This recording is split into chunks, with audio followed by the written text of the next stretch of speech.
अस्सलाम वालेकुम दोस्तों, मैं Malik Samiullah bank portal channel से आज एक नई इन्फॉर्मेटिव वीडियो के साथ। जैसे कि आपको पता है कि हमने एक सिलसिला शुरू किया हुआ है स्टेट बैंक की जो इंसेंटिव स्कीम्स हैं एसएमईज़ के लिए या दूसरे सेक्टर्स के लिए, उन स्कीम्स के बारे में हम बात करते हैं। तो आज इस सिलसिले में हम बात करेंगे एग्रीकल्चर सेक्टर से जो एक स्कीम है उसके मुतल्लिक। हमारा मुल्क एक ज़रई मुल्क है और ज़रई अजनास के हवाले से बहुत ज़्यादा मसाइल जो है वो फार्मर्स को और यहाँ पे फेस करने पड़ते हैं। और ये पेरिशेबल आइटम्स होती हैं, यानी कि जल्द ख़राब होने वाली आइटम्स होती हैं। इनको अगर बर वक्त स्टोर ना किया जाए या इनकी देखभाल ना की जाए तो इनके ख़राब होने के चांसेस बहुत ज़्यादा होते हैं। इसी के पेश नज़र स्टेट बैंक ने जो एग्रीकल्चर की मार्केटिंग और इसकी जो स्टोरेज कैपेसिटी है वो बढ़ाने के लिए एक स्कीम अनाउंस की थी जिसका नाम है financing facility for storage of agricultural produce.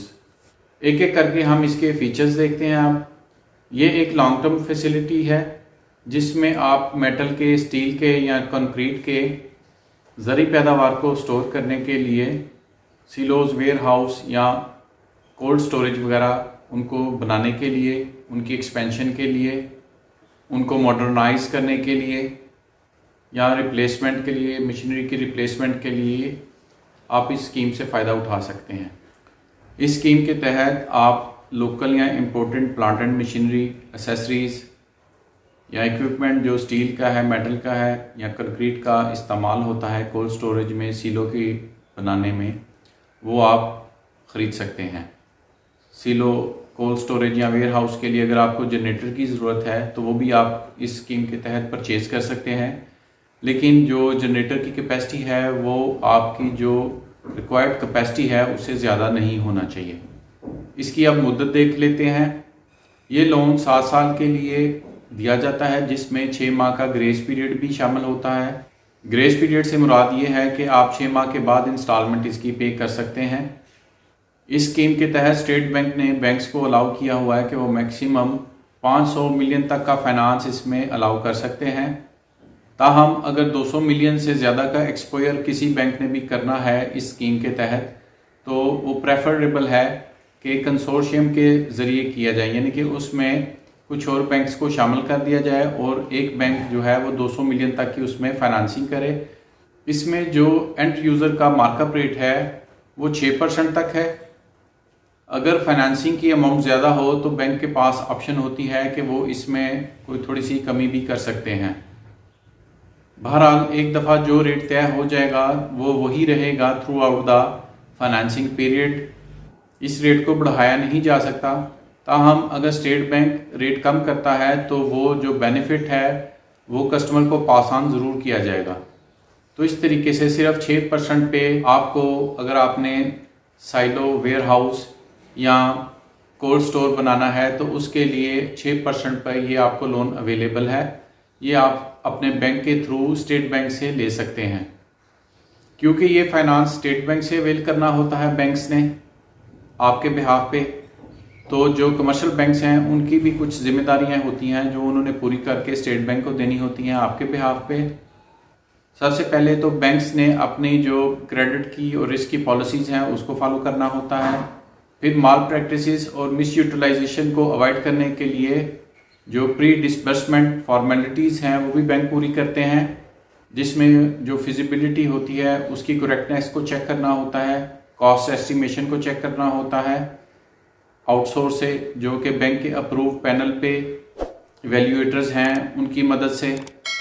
फिर ये जो फाइनेंस होता है डायरेक्टली जो बेनिफिशरी है उसको नहीं दिया जाता, यानी कि अगर आपने अप्लाई किया है तो आपको डायरेक्टली ये पैसे नहीं मिलेंगे, पेमेंट आपको नहीं मिलेगी। पेमेंट जिससे आपने वो मशीनरी परचेज की है या जो सप्लायर है बैंक उसको पे करेगा।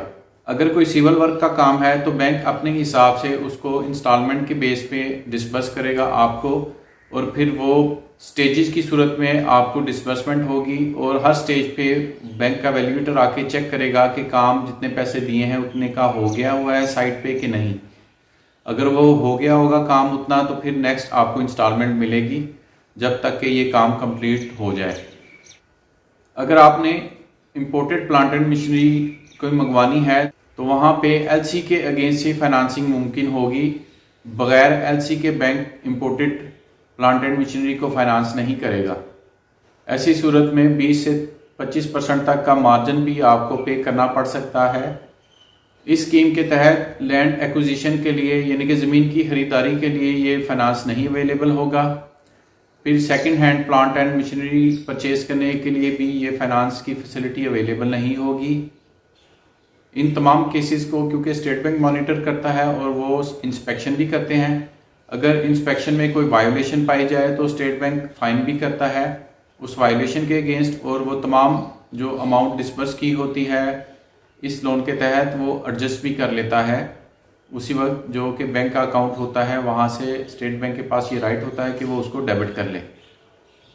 इन केस अगर कोई बारवर पहले प्री एडजस्टमेंट करवा देता है या पार्सल एडजस्टमेंट करवाता है इसमें, तो विद इन 3 वर्किंग डेज जो बैंक है उसको ये वाली रिपोर्ट करनी होती है स्टेट बैंक में भी। नेग्लिजेंसी की सूरत में स्टेट बैंक को भी पेनलाइज कर सकता है।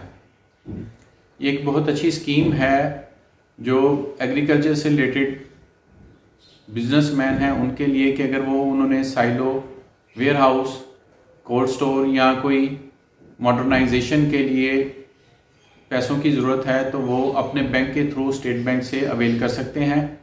ताहम बैंक ने जो आपका केस सबमिट करना है उसने पहले जो अपनी रिक्वायरमेंट्स हैं वो अगर आप पूरी कर देते हैं तो ये सब्सिडाइज रेट पे आप स्टेट बैंक से फाइनेंस करवा सकते हैं।